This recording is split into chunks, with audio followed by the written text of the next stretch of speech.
सन्माननीय अभयसिंह मोहिते यांचा। मित्रांनो, सध्या एक जाहिरात टीव्हीवर रोज आपण पाहताय, हेमा मालिनीची जाहिरात आहे। 1975 साली शोले नावाचा चित्रपट प्रदर्शित झाला आणि त्यातला एक डायलॉग होता, हे रामगढ़ के लोग कौन से चक्की का आटा खाते हैं। आणि त्याचं उत्तर हेमा मालिनी आता टीव्हीवरून देताना आपल्याला पाहायला मिळतं। आणि आपल्यापैकी अनेकांना एक प्रश्न नेहमीच मनात असतो, जे ध्येय आपल्याला गाठायचंय ते ध्येय गाठलेली ही सगळी मंडळी नेमकी कुठली पुस्तकं वाचतात, कुठली पुस्तकं त्यांनी वाचली आहेत, कुठल्या पद्धतीने त्यांनी अभ्यास केलाय, हेच सगळं आपल्याला जाणून घ्यायचंय। आणि आज सन्माननीय अभयसिंह मोहिते यांच्या मुखातून आलेला प्रत्येक शब्द आपल्या आयुष्यासाठी मार्गदर्शक ठरणार आहे, आपल्या आयुष्याला कलाटणी देणारा हा प्रत्येक शब्द ठरणार आहे। मी पुन्हा एकदा त्यांचं मनपूर्वक स्वागत करतो। आणि सरजी, आपण मुलाखतीला सुरुवातच मला वाटतं त्या दिवसापासून करूया ज्या दिवसानं तुम्हाला हा बहुमान मिळवून दिला, ज्या दिवसामुळं आज प्रत्येक ठिकाणी म्हणजे महाराष्ट्रात कुठेही गेलात अभयसिंह मोहिते यांना ऐकण्यासाठी तरुण पिढी आवर्जून आतुरतेनं वाट पाहत असते, प्रत्येक शब्द कानामध्ये साठवण्यासाठी आतुर असते। तो दिवस म्हणजे ज्या दिवशी फेब्रुवारी 2014 मध्ये राज्य लोकसेवा आयोगाच्या वतीनं घेण्यात आलेल्या परीक्षेचा निकाल लागला, ज्या दिवशी तुम्हाला समजलं आपण त्यावेळेस अहमदनगर जिल्ह्यातल्या राहातामध्ये सहाय्यक गट शिक्षणाधिकारी होतात आणि राज्यातून एमपीएससी मधून पहिला आला, हा निकाल समजला, त्या दिवशीचा आनंद सुरुवातीला आम्हाला ऐकायचा आहे। राज्यसेवेची हा माझा तिसरा प्रयत्न होता। 2012, 13 आणि 14 अशा सलग 3 वर्षी मी परीक्षा दिल्या आणि 2013 साली माझी सहाय्यक गट विकास अधिकारी या पदावर निवड झाली होती। त्या परीक्षेचा रिझल्ट हा 2014च्या पूर्व परीक्षेच्या आदल्या दिवशी लागला होता, 1 फेब्रुवारी 2014ला। आणि 2 फेब्रुवारी 2014ला 2014ची जी परीक्षा आहे त्याची पूर्व परीक्षा होती। आणि 2015 जी या वर्षी आता झाली मागच्या वर्षी, त्याची पूर्व परीक्षा 5 एप्रिलला होती। आणि आमचा असा अंदाज होता की बरोबर 4 एप्रिलला संध्याकाळी रिझल्ट येईल आणि त्यामुळे पुण्यात आम्ही त्याची रिझल्टची वाट बघत होतो। मला खात्री होती की पहिल्या 10-12 जणांत म्हणजे 13 जणांत जवळपास माझा नंबर येईल आणि डेप्युटी कलेक्टर असं पद मिळेल। त्यामुळे 6 वाजल्यापासून 4 एप्रिलच्या संध्याकाळी 6 वाजल्यापासून ते रात्री 11 वाजेपर्यंत नेटवर आम्ही अपडेट बघत होतो की सारखं ती वेबसाईट टाकायची आणि रिझल्ट येतोय, कारण आदल्या वर्षी त्या दिवशी लागला होता। आणि आम्ही आयोगात पण फोन केले किंवा रिझल्ट आज येतोय की नाही, आणि तिथून पण अशी न्यूज आली की संध्याकाळपर्यंत कधीही लागू शकतो रिझल्ट। आणि योगायोगाची बाब की जर सर्व परीक्षा मी जवळपास पुण्यात दिल्या, पूर्व परीक्षा असो मुख्य परीक्षा असो, अभ्यास तिकडे केला असल्यामुळं। परंतु ह्यावेळी 2015च्या वेळी मी सेंटर टाकायचं विसरलो आणि ते सेंटर योगायोगाने सोलापूरला आलं। आणि त्यामुळं दुसऱ्या दिवशी जो माझा पेपर होता तो इथं हरिभाई देवकर प्रशालेत होता। मग रात्री 11 पर्यंत मी वाट बघितली, आता काही रिझल्ट येत नाही। मी नंतर ट्रॅव्हल्स पकडले आणि रात्री इकडे सोलापूरला आलो सकाळी। आणि आज रविवार असल्यामुळे आता रिझल्ट लागायचा काही विषय नाही, आता रिझल्ट लागेल तो सोमवारी लागेल, वर्किंग डेला लागेल। कारण एमपीएससीच्या इतिहासात आजपर्यंत सुट्टीच्या दिवशी कधी रिझल्ट लागला नव्हता। त्यामुळे मी निवांत होते की आता जे काय व्हायचं आहे ते घरी गेल्यावरच होईल। आणि मग बिनधास्तपणे पेपर दिला आणि दुसरा पेपर दिल्यानंतर मोबाईल स्विच ऑफ असतो पेपरला, आणि दुसरा ज्यावेळी पूर्व परीक्षेचा दुसरा पेपर दिल्यानंतर मी बाहेर आलो आणि त्यावेळी मित्राचा एका फोन आला की मी अभयसिंह मोहिते बोलतात। म्हणजे जास्त परिचय नव्हता, नॉर्मल परिचय होता त्यांच्याशी। मी म्हटलं हो, तुमचं पूर्ण नाव सांगा। मी अभयसिंह अर्जुनराव मोहिते। ते म्हणले की अहो तुम्ही राज्यात प्रथम आला आहात एमपीएससी। मी म्हटलं काही गंमत करू नका माझी।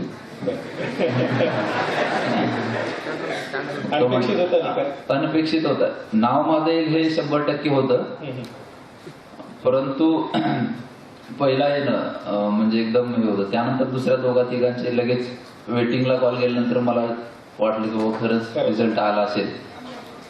आणि त्या पण परत या त्या निकालापूर्वी किंवा या परीक्षेपूर्वी आपण जवळच्या काही नातेवाईकांजवळ मी राज्यात पहिला येऊ शकतो अशी शक्यता व्यक्त केली होती असं ऐकण्यात आहे.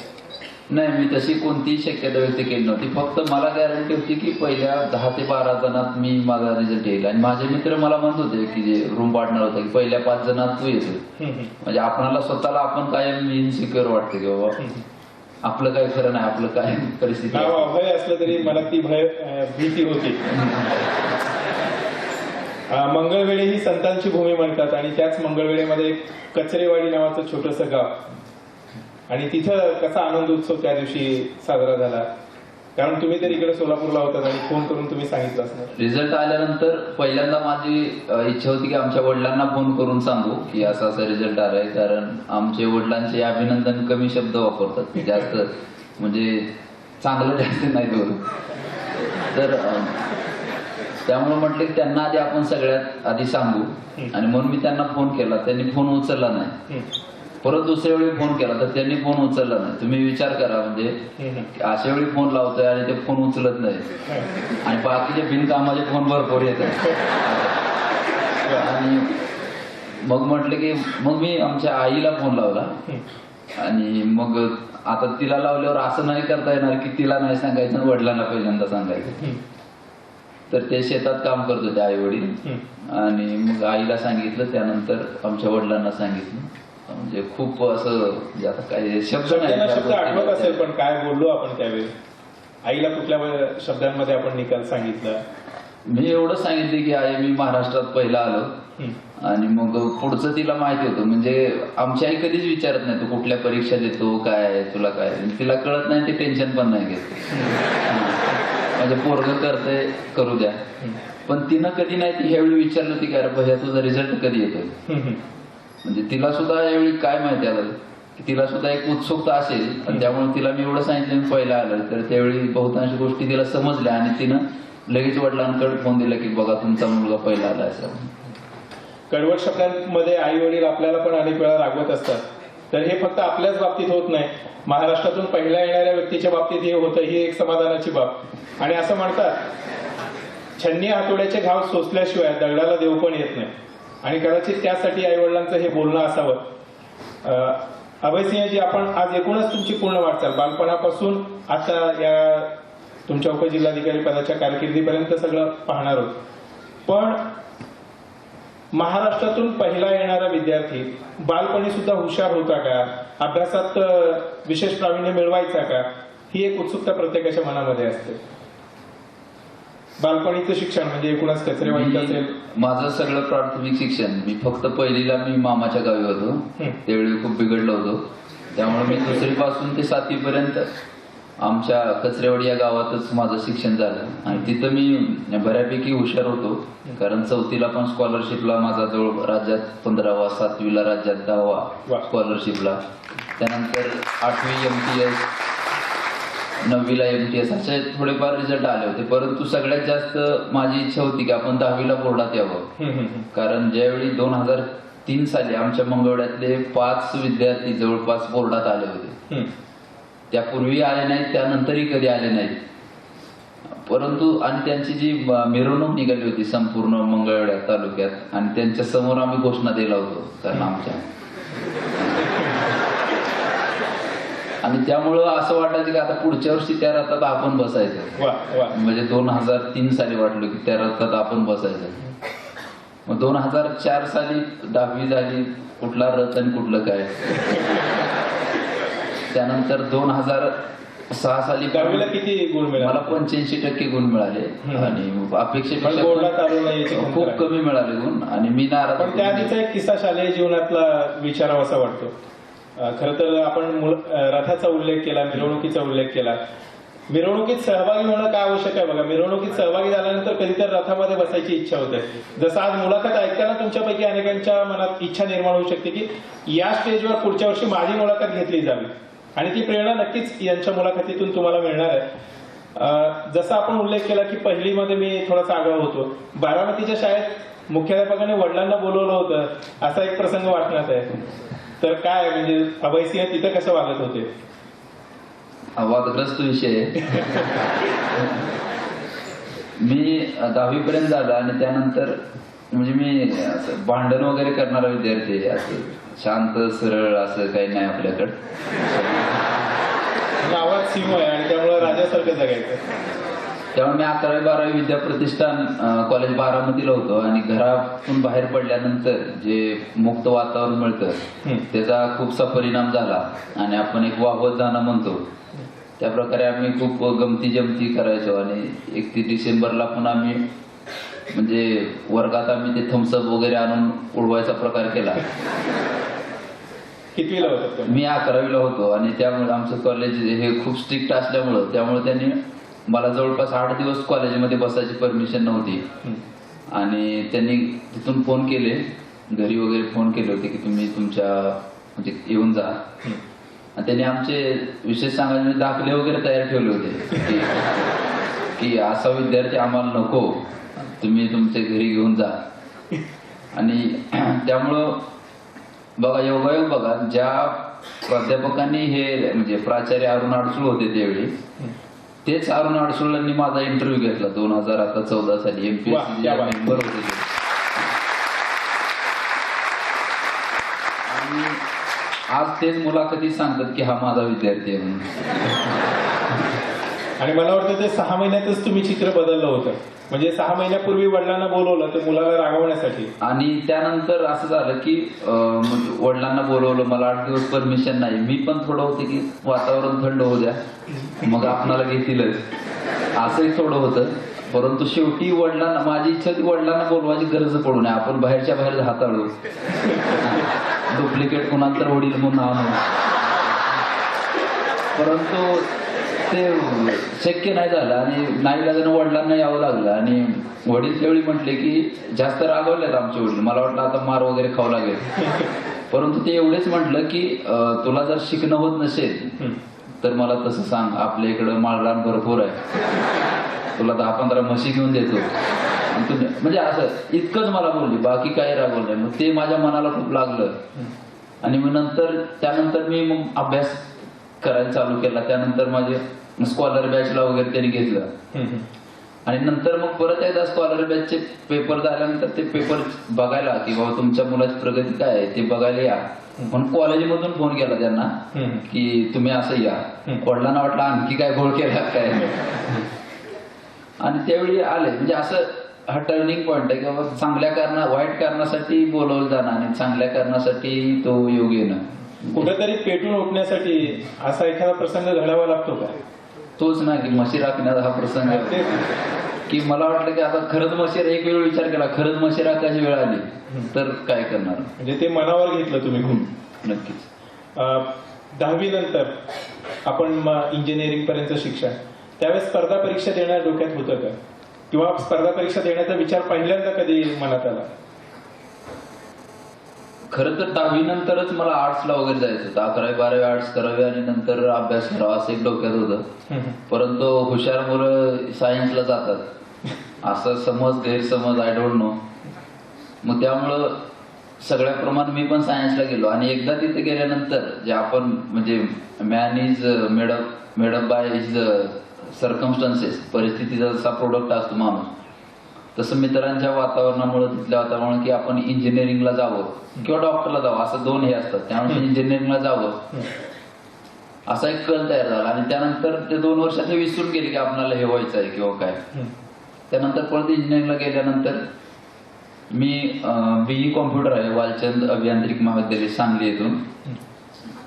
पहिल्या वर्षी पण मला काय वाटलं नाही, परंतु दुसऱ्या वर्षी ज्यावेळी प्रोग्रॅमिंग हा विषय चालू झाला आणि मग त्यावेळी वाटलं की आपण म्हणजे परत जाणीव की आपण जे जाऊन काम करेल वगैरे काय जे भविष्यात आपल्याला काम करायचं तर ते आपल्याला काही सूट होणार नाही. जे आपलं जे मूळ आपल्याला जे वाटत होतं तीच गोष्ट आपल्यासाठी योग्य आहे. मग त्या दृष्टीने परत ह्या विषयाकडे बघायला सुरुवात केली. कधी असा म्हणजे विचार कधी आला डोक्यात मशीनपेक्षा माणसं पाहिजेत मला वाक्य? म्हणजे नंतर असा विचार केला, बरेच आमच्या कॉलेजमध्ये जवळपास 90-80-90% प्लेसमेंट व्हायची. म्हणजे जवळपास 600 विद्यार्थी असतील तर 500-550 विद्यार्थ्यांना नोकरी मिळायची. मग मला वाटायचं की ठीक आहे आता नोकरी मिळाली पैसे मिळतील, परंतु पुढं काय, म्हणजे फक्त आपण सगळे जगतात तसेच आपण पण जगू असा एक विचार येऊन जायचा. आणि एका मर्यादित क्षेत्रात मी तुम्हाला सांगतो की म्हणजे जे आता कॉम्प्युटर इंजिनियर असतात, सॉफ्टवेअर पुण्यात काम करतात, की 5-10 जणांची टीम असते आणि त्यांचं जे काम असतं फक्त त्यांचं काम, ती 5 जणांची टीम, आठवड्यातील 5 दिवस काम, मिळणारे भरपूर पैसे, म्हणजे एवढीच त्यांची दुनिया जग आहे, ते मर्यादित राहतं. तर आणि सगळा संपर्क आहे तो मशीनशी जास्तीत जास्त. मग म्हटलं मशीनशी डील करण्यापेक्षा लोकांशी डील करणारं असं कोणतं क्षेत्र आहे की मला जास्तीत जास्त जिथं लोकात जाता येईल, तर असं एक प्रशासकीय क्षेत्र आहे अशी मला 2-3 वर्षापासून कुठला असा विषय होता का की ज्यामुळे आपण लोकांसाठी काहीतरी करावं, लोकांसाठी काम करण्यासाठी आपल्याला प्रशासनात जायचंय असा विचार, म्हणजे एखादी घटना तुमच्या समोर घडलेली असेल की ज्यामुळे वाटत असेल हे चित्र मला बदलायचंय? नाही, तसं चित्र मग नेता जो वाटतं मग. म्हणजे कसं आहे की लहानपणी वाटणं आणि आता असणं ह्यात फरक असतो. त्यावेळी फक्त एवढं वाचायचं, त्यावेळी असं लोकांसाठी करण्यापेक्षा ते गाडीचं आकर्षण म्हणतो तो प्रकार बऱ्यापैकी आहे, हे मी प्रांजळपणे सांगतो की दिव्याचं आकर्षण जे असतं लोकांना ते मला पण होतं. पहिली परीक्षा एमपीएससीची कधी दिली? खरं तर मी पहिली परीक्षा इथंच दिली, PSIचा फॉर्म भरला होता संभाजीराव शिंदे प्रशालेत, 2011 साली दिली. तो पण फॉर्म माझ्या मित्राने भरला होता आणि मी बऱ्यापैकी बघून लिहिलं होतं त्यांचं, मागं पुढं यायचं, ते माझ्या पुढे होते, मला जास्त अभ्यास कमी होता. परंतु मी एकदा दिल्यानंतर माझ्या लक्षात आलं की ही गोष्ट आपल्याला 100% जमू शकते आणि त्यानंतर मग मी थोडस सिरियसली अभ्यास चालू केल्यावर मला ते जमत गेलं. तसाच गांभीर्याने अभ्यास या सगळ्या विद्यार्थ्यांना करायचे. यांना सुद्धा तुम्ही जे यश मिळवलं, ज्या वाटेनं आपण हा प्रवास केला, तो प्रवास करताना त्या वाटेत कुठं खास कळगे आहेत आणि कुठल्या मार्गाने गेल्यानंतर यश मिळणार आहे, काय टाळावं काय करावं हे तुमच्याकडून आज समजून घ्यायचंय.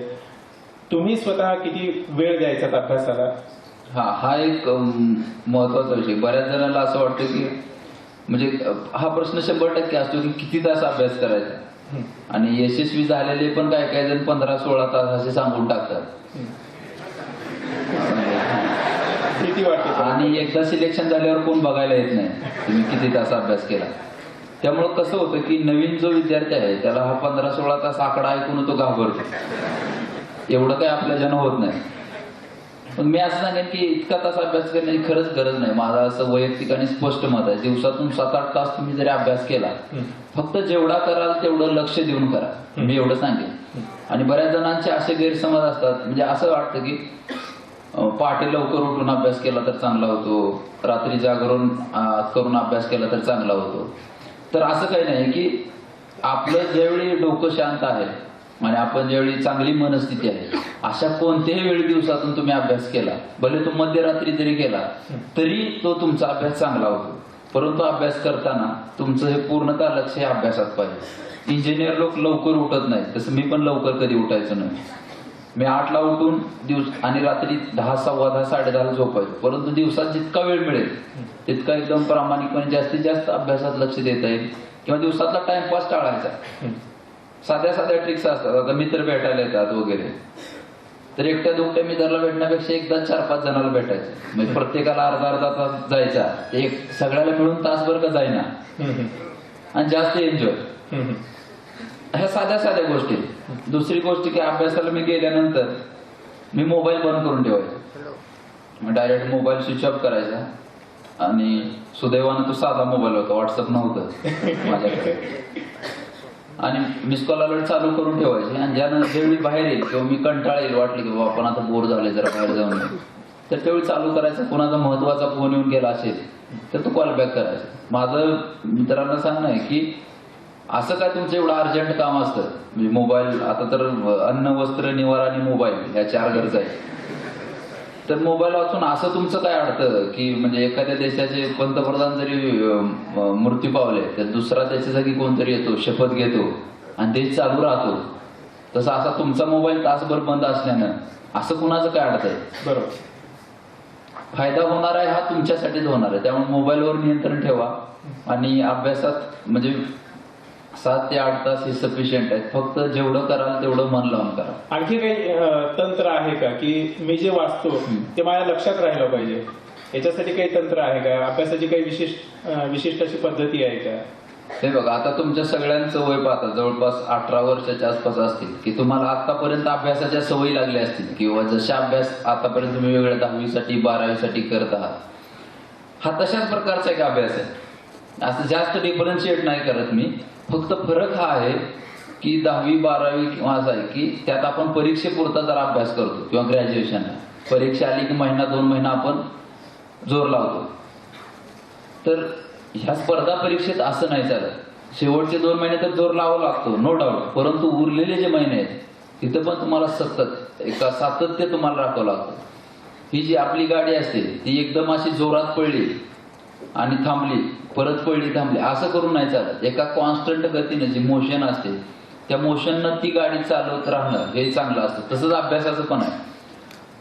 आणि दुसरी एक गोष्ट सांगतो की अप अँड डाऊन जे असतात, की तुम्ही म्हणला की नैराश्य, ह्या प्रक्रियेत नैराश्य येतं किंवा सतत अभ्यास करून हे येतं. बरेच जण सांगतील की अपयशानं, म्हणजे आणि दुसरी गोष्ट की येणारं अपयश परीक्षेत, तो एक भाग आहे. म्हणजे बरेच जण तुम्ही सांगतील की अपयशानं खचू नका. बरोबर, सांगणं सोपं आहे, बरोबर. अपयशानं खचू नका म्हणणं झालं. पण मी असं सांगेन, किंवा डिप्रेस होऊ नका, तर मी असं सांगेन की डिप्रेस माणूस 100% होतो, 100% होतो. मग त्यातून बाहेर कसं पडायचं? माझं एवढं सांगणं आहे की ही फेज जास्त वेळ लांबवायची नाही. बरोबर, एखादा डिप्रेशन बरं महिनाभर जाण्यापेक्षा ते 4 दिवसात डिप्रेशन कसं काढता येईल हे आपल्या दृष्टीने महत्वाचं असतं. बरोबर. म्हणजे तुम्ही मित्रांसोबत फिरायला जा, त्यांच्यासोबत भावना शेअर करा. आपण कसं असतं की आई वडिलांना पण बऱ्याच वेळा आपण नाही सांगू शकत, तर त्यांना वाटतं मी पैसे देतोय पोराला, त्यांना आपला रिझल्ट दिला पाहिजे. बऱ्याच वेळा ते समजून त्यांच्यापर्यंत घेतात, पण शेजारी पाजारी त्यांना बोलत असतात. त्यामुळे ते पण थोडेसे असतात की आपण आपल्या मित्रांपाशी जे कोण जवळचे व्यक्ती आहेत त्यांच्याशी तुम्ही त्या भावना व्यक्त करा आणि थोडंसं फ्रेश व्हा. अभ्यास थोडे दिवस लांब ठेवा, 8-10 दिवस रिलॅक्स व्हा, बाहेर फिरून या आणि परत नव्या जोमान झालं गेलं ते विसरून फक्त ही फेज तुम्ही कमी करायचा प्रयत्न करा. हे तुम्ही टाळू शकत नाही. मी परत एकदा जोर देऊन सांगतो की डिप्रेशन हे तुम्ही टाळू शकत नाही, ते फक्त तुम्ही कमी करा. आता कसं येईल ते बघा. जेवढं कमी करता येईल तेवढं तुम्ही यशाकडे आणखी जास्त चांगल्या रीतीने वाटचाल करू शकाल. अपयश ही यशाची पहिली पायरी असं म्हणतात, पण ती पहिली पायरी तेव्हाच ठरणार आहे जेव्हा त्या अपयशातून आपण काही शिकणार आहोत, आणि आपण जर बदल केला तरच ती यशाची पहिली पायरी ठरणार आहे. अभयसिंहजी, ही तयारी करत असताना, अभ्यास करत असताना कोणत्या प्रकारची पुस्तकं वाचली पाहिजेत आणि पुस्तकांव्यतिरिक्त आणखी काय काय गोष्टी अभ्यासाच्या दृष्टीनं महत्वाच्या? आता बघा, जे डायरेक्ट अभ्यासाला सुरू करतायत, म्हणजे आता ग्रॅज्युएशन ज्यांचं झालेलं आहे आणि जे पूर्ण वेळ अभ्यास करत आहेत, त्यांनी टू दी पॉइंट अभ्यासाची पुस्तकं वाचणं हे त्यांच्यासाठी चांगलं आहे. बऱ्याच जणांना असा प्रश्न पडतो की एकाच प्रकाशनची आम्ही पुस्तकं वाचायची का? आपलं कारण नवरा बायकोचं नाही नातं, त्या पब्लिकेशनचं ना आपलं. आपण काय त्यांना बांधील नाही, आपण बांधील आहे आपल्या क्वालिटीची. जे आपल्याला चांगले क्वालिटी देतील, मग ते कोणतेही पब्लिकेशन असो, कोणतेही पब्लिकेशन जे आपल्याला क्वालिटी, जे दर्जेदार मटेरियल देईल, त्या पब्लिकेशनचं त्या यांचं ते मटेरियल घ्यायचं आणि ते वाचणं आपल्या दृष्टीने ते सगळ्यात जास्त महत्वाचं असतं. आणि जे आता 10वी 12वीत असतील किंवा 11वीत असतील, तर त्यांनी आता डायरेक्ट, बऱ्याच जणांचं असं असतं की बाबा डायरेक्ट अभ्यासाचं वाचल्यामुळे त्यांना म्हणजे हे होईल. तर त्यांना मी हे सांगेन, आणि पालक जर असतील तर त्यांना हा प्रश्न पडतो की म्हणजे अभ्यासाचं डायरेक्ट वाचावं की कसं. तर त्यांना मी सांगेन की तुम्ही अभ्यास वाचण्यापेक्षा अवांतर वाचा. ही स्पर्धा परीक्षा ही अशी गोष्ट आहे की तुम्ही कुठं ना कुठं वाचलेलं कुठं ना कुठं रिफ्लेक्ट होतं. इंटरव्ह्यू म्हणा, पूर्व परीक्षेत, मुख्य परीक्षा, हे कुठं ना कुठं 100% कामाला येतं. त्यामुळे तुम्ही काय करा की अवांतर गोष्टी वाचा. तुम्ही आता अब्दुल कलाम सरांचं जर तुम्ही अग्निपंख वाचलं तर त्यात त्यांनी इस्रोचा इतिहास आहे जो कसा आहे तो सिलेबसला आहे आपल्या, म्हणजे तुम्हाला इंटरेस्ट होईल, त्या मोठ्या व्यक्तीबद्दल तुम्हाला माहिती मिळेल. आणि दुसरी गोष्ट की कधी ना कधी तुमच्या अभ्यासाला डायरेक्टली इनडायरेक्टली तुम्ही कधीतरी पुढे परीक्षा द्यायला गेला आणि एखाद्या वेळेस प्रश्न आला तर तुमच्या लक्षात येईल बाबा त्यावेळी आपण असं वाचलं होतं. चांगल्या मोठ्या मोठ्या व्यक्ती ज्या असतात त्यांचे आत्मचरित्र वाचा. चांगली मराठीत खूप दर्जेदार पुस्तकं आहेत, इंग्रजीमध्ये आहेत. इंग्रजी जमत नसेल तर मराठीत वाचा. आणि सगळ्यात जास्त चांगल्या पेपर वाचा. रोज 1-2 पेपर वाचायची तुम्ही म्हणजे सवय लावा. आणि एकदा तुम्ही, आता तुम्हाला सुरुवातीला वेळ लागेल पेपर वाचायला, कदाचित 3 तास लागतील वगैरे. जर तुम्ही थोडंसं वाचनाची गेलं की तुम्हाला कळेल की कुठल्या पानावर काय असतं, कशा गोष्टी टाळता येतील. आणि लोकसत्ता तुम्ही 100% वाचा. सोलापुरात दिव्य मराठीचा चांगला पेपर येतो, तर हे पेपर वाचा. पुण्याकडे वगैरे तिकडे गेला तर तिकडे महाराष्ट्र टाइम्स वाचला तरी चालेल. लोकसत्ता ते खूप चांगले दर्जेदार लेख येत असतात. त्यामुळे हे पेपर तुम्ही दररोज वाचणं ठेवा. चांगले अवांतर पुस्तक वाचा.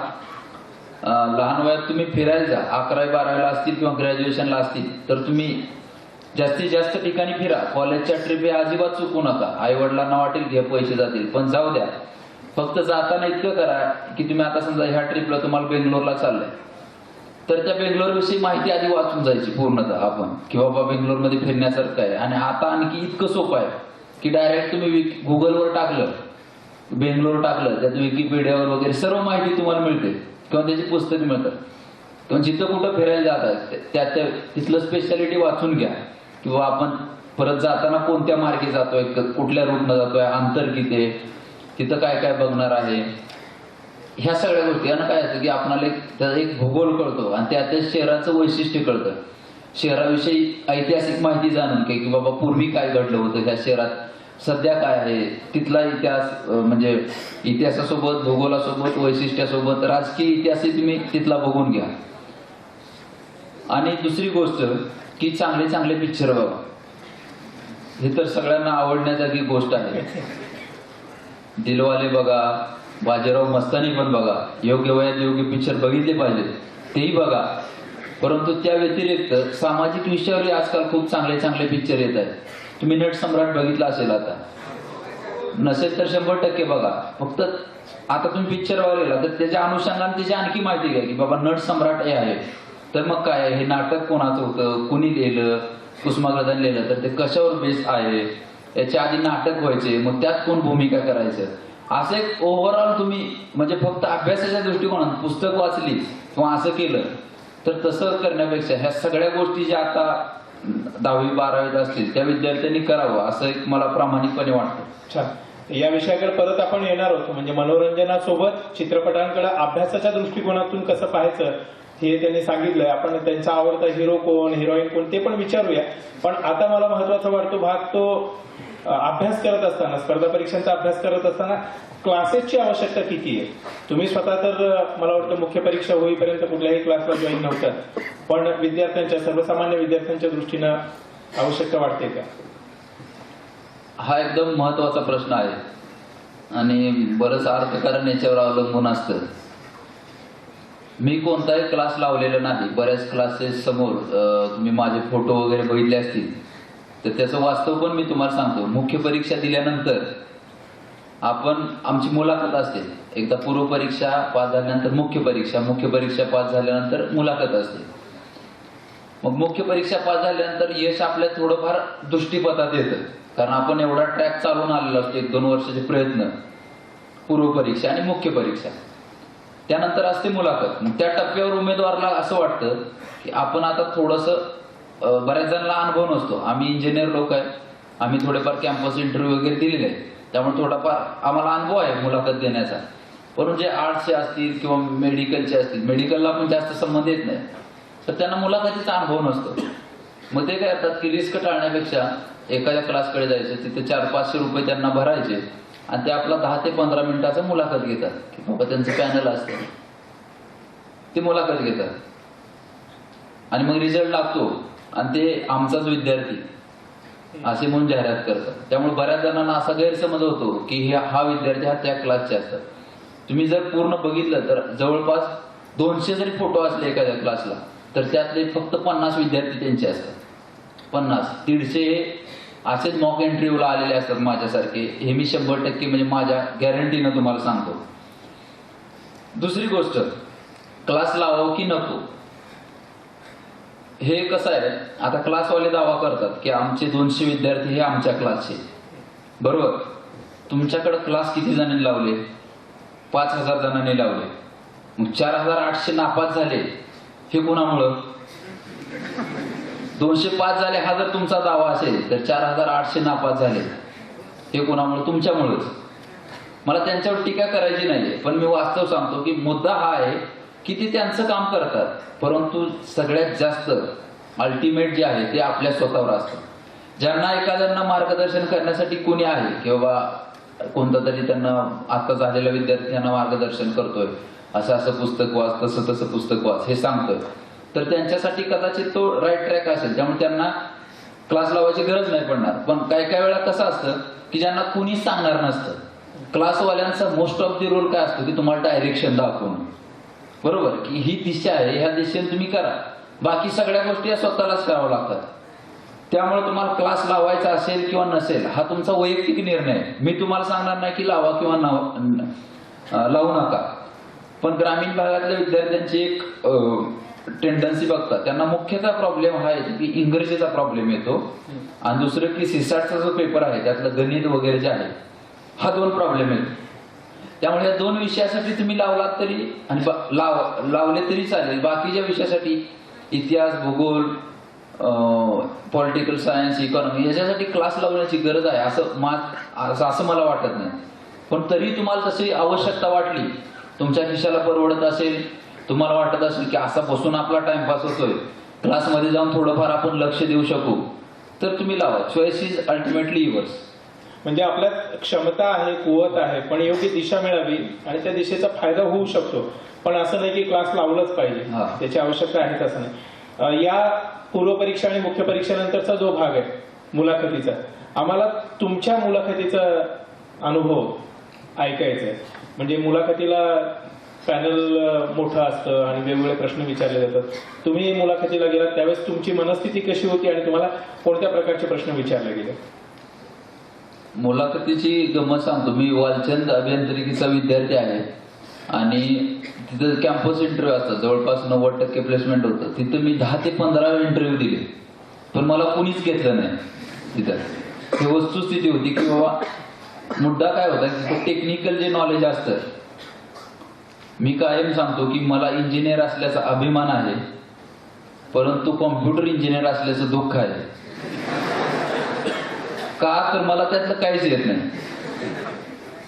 आणि त्यामुळे ज्यावेळी जे कंपनीचे इंटरव्ह्यू व्हायचे त्यात मोस्ट ऑफ टेक्निकल तुमचं नॉलेज चेक केलं जायचं, जे मला येत नसायचं. त्यामुळे मी त्यात मला कोणीच घेत नव्हता.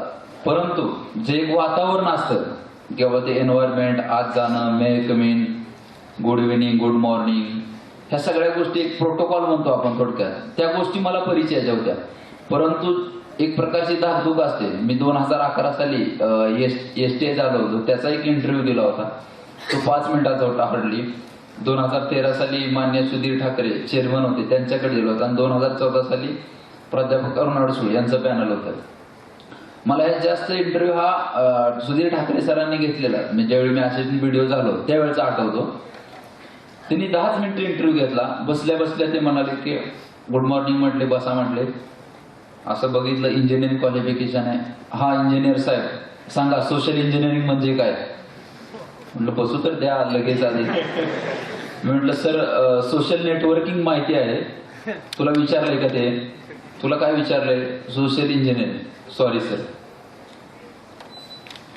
मग उत्तर प्रदेशात मायावतींनी हा जो प्रयोग केला, हा सर बहुजन समाज, आता राहू दे, आता मला दुसरं सांग. लगे पुढचा प्रश्न, मराठा म्हणजे काय? बहुजन शब्द उच्चारला, बहुजन म्हणजे काय? मग मी सांगितले की जे प्रस्थापित नाहीत, ह्या व्यवस्थेत तळाशी राहिलेले ते सर्व बहुजन आहेत. मग जे अभिजन नाहीत ते बहुजन आहेत का? मग तसं 100% नाही म्हणतायत. मग किती टक्के म्हणता येते? म्हणजे असं कॉम्प्लिकेशन. मराठा म्हणजे काय? मराठी म्हणजे काय? हे राज्य मराठा आहे की मराठी आहे असं कोण म्हटलं होतं? मी सांगितलं यशवंतराव चव्हाण मांडले होते. मग काय आहे राज्य? हे सर मराठी राज्य आहे. मग मराठा म्हणजे काय? म्हटलं सर जो महाराष्ट्रात राहतो आणि जो मराठी बोलतो तो मराठा. मग असं चाललं. थोडे आणखी प्रश्न आले. मग त्यांनी मला विचारलं की ह्या शिक्षण पद्धतीनं तुम्हाला काय दिलंय? आपण ज्या शिक्षण पद्धती शिकवतो ह्या शिक्षण पद्धतीनं तुम्हाला काय दिलंय? मग असं प्रश्न आले की आपण फापट पसारा सांगतो काहीतरी, ना गेले की आपण बाकीचं काहीतरी बोलतो. तसं सांगायला चालू केलं. ते म्हटले गप्प बस, मला एका वाक्यात सांग. मग म्हटलं सर ह्या शिक्षण पद्धतीने मला सर्वांगीण विचार करायला शिकवलं. म्हटलं मला वाटलं चांगला डायलॉग पडला. मग ते म्हटले की नाही, म्हटलं आत्ताच परवा कुठल्या जर शिक्षण तज्ञाचं नाव घेतलं आणि ते म्हटले की हे शिक्षण पद्धती तुम्हाला विचार करायला शिकवत नाही, असं त्या शिक्षण तज्ञाचं मत आहे आणि तो असं सांगतोय. ते शिक्षण तज्ञ मोठे की तो मोठा? मी म्हटलं सर, मी जे विचार व्यक्त करतोय ते मला ह्याच शिक्षण पद्धतीने शिकवलंय म्हटलं. म्हणजे मी माझ्यापुरतं जस्टिफिकेशन दिलं. मी जे बोललो हे माझ्या अनुभवातून बोललो. मग झालं. त्यानंतर इकडे एक सिनियर IAS बसले होते. आता मुलाखतीत एक आणखी एक विषय असतो, तुम्हाला सांगतो की तुम्हाला जर एखादी फॅक्ट विचारली, म्हणजे सोलापूर जिल्ह्यात किती तालुका आहे आणि तुम्हाला समजा 12 म्हटला आणि तुम्ही चुकला तर जास्त नाही फरक पडत, किंवा तुम्ही माहित नाही म्हटला तरी चालतं. परंतु जर तुम्हाला असा प्रश्न विचारला की वेगळा विदर्भ करावा की नको, तुम्ही म्हटला सर काही सांगता येणार नाही मला, किंवा करावा पण नको पण, हे नाही, हे काय आहे, हे ओपिनियन आहे, हे मत आहे. ह्या विषयावर तुम्हाला मत विचारलं जातं आणि हे 100% तुम्हाला ज्यावेळी ओपिनियन विचारलं त्यावेळी तुम्हाला मत मांडावं लागतं. मग तुम्ही म्हणा वेगळा विदर्भ करायचा तर कराय म्हणा, करा म्हणा, नाही तर नाही. पण का नाही करायचं तर का नाही करायचा, करायचंय तर का करायचं, हे तुम्हाला जस्टिफाय करता आलं पाहिजे. त्याचं बरोबर किंवा चूक असं नसतं. तुम्ही जे सपोर्टिंग रिझन देता, त्याचे जे कारण मीमांसा करता, त्याच्यावर ही गोष्ट अवलंबून असते. मग तसाच मला याने प्रश्न विचारला की सचिन तेंडुलकरांना जो आता भारतरत्न दिलेला आहे तो योग्य आहे की अयोग्य आहे, तुमचं मत काय? मग आधी आम्हाला थोडा अंदाज होता असे विविध प्रश्नावर प्रश्न विचारतील. मग आता याचं बऱ्याच जणांना नको वाटतं नाही दिला, काही जणांना योग्य वाटतं. मग माझं मत विचारलं, म्हटलं सर त्यांना भारतरत्न दिला हे योग्य आहे, परंतु त्याच्यापूर्वी मेजर ध्यानचंद यांना त्यांच्या हॉकीतील योगदानासाठी द्यायला हवा होता. तेंडुलकरचं काय योगदान आहे म्हटलं, क्रिकेटमध्ये काय योगदान आहे? सर म्हटलं त्यांनी क्रिकेट ह्या खेळात ते एवढे मोठे विक्रम रचलेले आहेत आणि त्याच्यासोबतच ते 500-600 मुलांचे ते अनाथ मुलं आहेत त्यांना सांभाळतात वगैरे. मग काय 500-600 अनाथ पोरं सांभाळले का भारतरत्न द्यायचा का डायरेक्ट? असे किती तर जण आहेत की 500-600 सांभाळतात, त्यांना पण भारतरत्न द्यायचा का? प्लस सर भारतरत्न त्यांना त्या मुलांना सांभाळण्याबद्दल नाही दिला, त्यांचं जे क्रिकेट खेळातील जे योगदान आहे, जी उंची आहे त्यासाठी दिले. काय योगदान काय मला सांग म्हटलं. हे IPL मध्ये त्यांनी स्वतःला विकलेलं आहे म्हटलं, पैसे कमवतो, पैशासाठी खेळतो, देशासाठी नाही खेळत म्हटलं तो. मग आता बघा एवढं कॉम्प्लिकेटेड. मग मी त्यांना सांगितलं सर आपला, म्हणजे मी काय थाप नाही मारत हा, हे असंच सांगितलंय की आपला देश आहे हा 125 कोटी लोकसंख्येचा देश आहे. 125 कोटी लोकसंख्येला प्रत्येक व्यक्तीला आपापल्या आयुष्यात अडचणी असतात, टेन्शन असतात, खूप काही हे असतं आणि त्यामुळे ते त्यांच्या दुःखात असतात. मग म्हटलं परंतु ज्यावेळी सचिन तेंडुलकर बॅटिंग करतो त्यावेळी जवळपास 125 कोटी लोक आपल्या सगळ्या अडचणी, अडीअडचणी, दुःख हे सगळे विसरून त्याची बॅटिंग बघतात आणि त्याच्या बॅटिंगचा आनंद लुटतात. जर आपल्या किती 2-3 फूट बॅटीनं जर तो 125 कोटी लोकांच्या जीवनात जर काही क्षणासाठी आनंद निर्माण करत असेल तर तो नक्कीच भारतरत्नला प्राप्त आहे.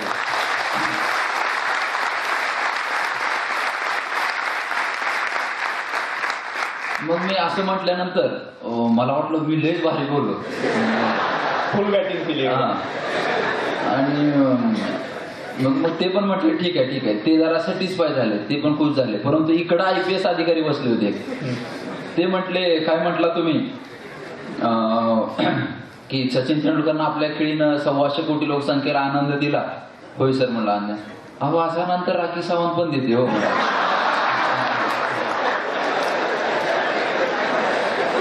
या मुलाखती खऱ्या अर्थानं कस लावणारे असतात 100%. मग आता अशा वेळी बघा, अशा वेळी काय होतं, एखादा माणूस असं म्हटलं डायरेक्ट चेहरा पाडून असं. मग आता कसं असतं क्रिकेटमध्ये बाउन्सर असतात बरोबर. बाउन्सर आला की बॅट्समन काय करतो, लईच कसलेला असला तर सेवाग सारखा वरनं अप्पर कट मारायचा प्रयत्न करतो. जो नॉर्मल असतो खाली बसतो, सोडून देतो. मी काय एवढा सेवाग नाही. मी म्हटलं की हा बाउन्सर आहे, आपण सर बॅट वर करायची, जाऊ द्या बाउन्सर. आणि मी फक्त थोडंसं स्माइल केलं या विषयावर की थोडंसं हसलो. उगाच जास्त पण हसायचं नाही. थोडस मी स्माइल केलं आणि मग त्यांनी पुढचा प्रश्न विचारला. फक्त हा जस्ट एक गुगली टाईप की प्रेशर म्हणजे प्रेशराईज करायचा तुम्हाला प्रयत्न होता आणि आपण किती म्हणजे त्या अंडर प्रेशर आपण कशी मनस्थिती दाखवतो आणि कसं फेस करतो. आधीच्या एखाद्या वाक्याशी परत विसंगत मत आपण मांडतो. हा, हे तुम्ही जे सांगितलं, एकदा जर तुम्ही म्हटलं की तेंडुलकर भारतात ते नाही योग्य आहे तर शेवटपर्यंत योग्यच म्हणायचं. जर थोड्या वेळाने त्यांनी असं सांगितलं नाही नाही तुमचं बरोबर आहे असं नाही करायचं, आपल्या मतावर ठाम राहायचं. असं एक छोट्या छोट्या आणि कॉन्फिडन्स नॉलेज तुमचं ऑलरेडी मुख्य परीक्षेला चेक झालं असतं. इंटरव्ह्यूला हे तुमचे असे प्रसंगावधान, तुमचा कॉन्फिडन्स, समय सूचकता वगैरे ह्या सगळ्या गोष्टी थोड्याशा चेक केल्या जातात. अशा पद्धतीच्या मुलाखतीसाठी काही तयारी करावी का? म्हणजे काही मित्र असतील समजा ग्रुपनं तसं मुलाखती वगैरे सराव करणं. 100% तुमचा जर 5-7 जणांचा ग्रुप असेल तर तुम्ही सगळेजण मिळून एखाद्याची मुलाखत घेऊ शकता. तुम्हाला तिथं त्याला फुल फायरिंग पण करता येईल आणि त्याला सराव पण होईल आणि एकदम प्रॉपर वातावरणात तुम्ही करू शकता. कुठं मॉक इंटरव्ह्यू क्लासला लावले तरी चालेल किंवा तुम्ही काय काय अधिकारी त्या पिरियड पुरते मॉक इंटरव्ह्यू तुमचे घेतात त्या जर मुख्य परीक्षा झाल्यानंतर तिकडं तुम्ही केलं तरी चालेल. स्वतः प्रॅक्टिस करणं हे सगळ्यात जास्त उत्तम आहे 5-7 जणांच्या ग्रुपनं. अभ्यास बऱ्याच जणांना असा प्रश्न पडतो, अभ्यास एकट्यानं वैयक्तिक करणं आणि गटानं अभ्यास करणं, चर्चा करणं याच्याने काही फरक पडतो का? म्हणजे आता 2 प्रकार केल्याने संवाद होतो आणि तुम्ही गटात चर्चा कधी करता, अभ्यास चर्चा कधी करता, तुम्ही अभ्यास केल्यानंतर चर्चा करता. आणि दुसरी गोष्ट की तुमचा गट कसा आहे त्याच्यावर हे डिपेंड असतं. नाहीतरी बऱ्याच जणांना असं वाटतं की मी ह्याला सांगितलं हे जास्त परत माझ्यापेक्षा जास्त मार्क पडेल. खरी कॉम्पिटिशन ती उर्वरित सगळ्या तुमच्या महाराष्ट्राशी देशाशी तुमची कॉम्पिटिशन असते. ते 4-5 जणांशी तुमची कॉम्पिटिशन नसते. सगळ्यात आधी व्यवस्थित तुम्ही वाचन करा. वाचल्यानंतर तुम्ही बाबा ग्रुपला असं समजा तुम्ही बोर झाला जाता चालताना आम्ही असं चहा प्यायला जाताना काही विषयावर चर्चा करायचो. खास आवर्जून वेळ अशी काढायची गरज नाही. पण सगळ्यात समजा तुम्हाला ग्रुप दुर्दैवाने मिळाला नाही तर असा काही फरक पडत नाही. असे खूप माझे मित्र आहेत की 0 ग्रुप स्टडीने सुद्धा त्यांनी यश मिळवलेलं आहे. त्यामुळे ग्रुप करावाच असं नाही, केला तरी चांगलं, नाही गेला तरी चांगलं. शेवटी तुमच्या अभ्यासावर ते डिपेंड आहे. 2-3 उत्तरांमध्ये आपल्या असं आलं की इंजिनिअरिंगला असल्यामुळं मुलाखती देण्याचा सराव झाला होता आणि त्यामुळं मुलाखत देणं सोपं झालं वगैरे. मग असा काही फरक पडतो का? आपण कुठल्या शाखेत आहोत म्हणजे कला, वाणिज्य किंवा शास्त्र, आर्ट्स कॉमर्स आणि सायन्स यापैकी कुठल्या फॅकल्टीला गेल्याने या स्पर्धा परीक्षा देणं सोपं किंवा अवघड जाणार आहे का? मला तर असं अजिबात वाटत नाही. मी तुम्हाला आधी पण सांगितली मला आर्टला जायचं होतं. फक्त कसं असतं की बऱ्याच जणांना आता सीसॅट नावाचा जो पेपर आहे बऱ्याच जणांनी ते बघितलं असेल. त्यात गणित असतं आणि इंग्लिश असतं. मोस्ट ऑफ दी पोरांचा ह्या 2 विषयावरच प्रॉब्लेम होतो आणि त्यामुळे त्यांना वाटतं की इंजिनिअरिंग केलं किंवा मेडिकल केलं तर ते जास्त फायदेशीर होतं. परंतु मी तुम्हाला सांगेन की माझ्यासोबत असे काही मित्र आहेत की जे DED झाले, YCMOU मधून BA केले, असं एकदम साधं बॅकग्राऊंड आहे म्हणजे साधं प्लेन आर्ट आहे तरी सुद्धा ते आमच्यासोबत आता उपजिल्हाधिकारी DYSP आहेत. त्यामुळं असं अजिबात नाही. आणि तुम्ही जर सीसॅटचा पेपर बघितला तर त्यात जवळपास 52 प्रश्न हे पॅसेजवरील उत्तरे असे असतात आणि 80 पैकी 52 प्रश्न असे असतात. उरलेले 5-6 प्रश्न हे डिसिजन मेकिंगवर असतात आणि 5-7 प्रश्न हे डायग्राम, रिझनिंग वगैरे असतात. म्हणजे जवळपास 80 पैकी तुमचे 60-65 प्रश्न हे असेच असतात. मला सांगा हे 60-65 किंवा हे 50 पॅसेज वाचून उत्तर लिहिण्यासाठी उरले प्रश्न किती? 15 प्रश्न उरले बरोबर. 65 प्रश्न असेच गेले तर 15 प्रश्न उरले. ह्यात तुम्हाला गणित असेल, क्वांटिटेटिव्ह ॲप्टिट्यूड समजा गणित असतील. मग हे 15 प्रश्न सोडवण्यासाठी तुम्ही इंजिनिअरिंग किंवा मेडिकल करणार का? फक्त 15 प्रश्नासाठी अजिबात गरज नाही. फक्त तुम्ही त्याची प्रॅक्टिस केली की तुम्हाला ते जमून जाईल. म्हणजे हा कम्प्लीट गैरसमज आहे की त्या शाखेत गेल्यानंतर तुम्हाला फक्त त्या शाखेचा एक फायदा असतो की थोडंसं सतत अभ्यास करण्याची त्यांना एक सवय लागते. म्हणजे एक स्टॅमिना जो म्हणतो की मेडिकल वगैरे एक सतत एका जागी 7-8 तास बसणं ते थोडीफार तिथं सवय लागते इंजिनिअरिंग आणि मेडिकलला. ती थोडीशी आर्ट्सला वगैरे बाकीच्या विषयात थोडीशी कमी पडते. परंतु आर्ट्सच्या विद्यार्थ्यांना असा एक फायदा असतो त्यांच्याकडे अभ्यास करायला वेळ भरपूर असतो. कारण त्यांचे विषय ते असतात पॉलिटिकल सायन्स, इकॉनॉमिक्स, हिस्ट्री वगैरे. त्यांना वेळ भरपूर असतात त्यामुळे ते दुसरीकडेच घालवतात. पूर्व परीक्षा आणि मुख्य परीक्षा या दोन्हीच्या अभ्यासामध्ये काही तंत्र बदलण्याची गरज आहे का? आता बघा, तुम्ही एमपीएससीच्या अनुषंगाने विचाराल तर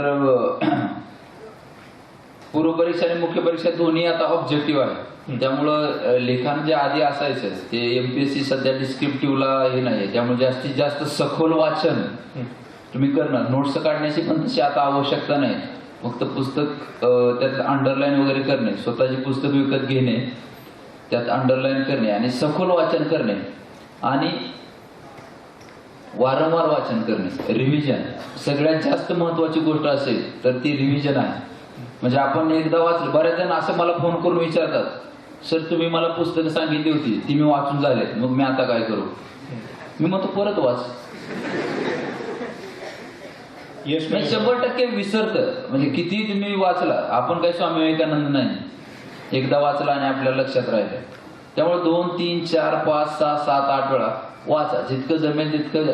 पण उगाच वाचू नका, म्हणजे 8 वेळा वाचले पण येत काहीच नाही असं पण करू नका की 4 वेळा वाचा, पण एकदम व्यवस्थित वाचा त्या गोष्टी आल्यावर.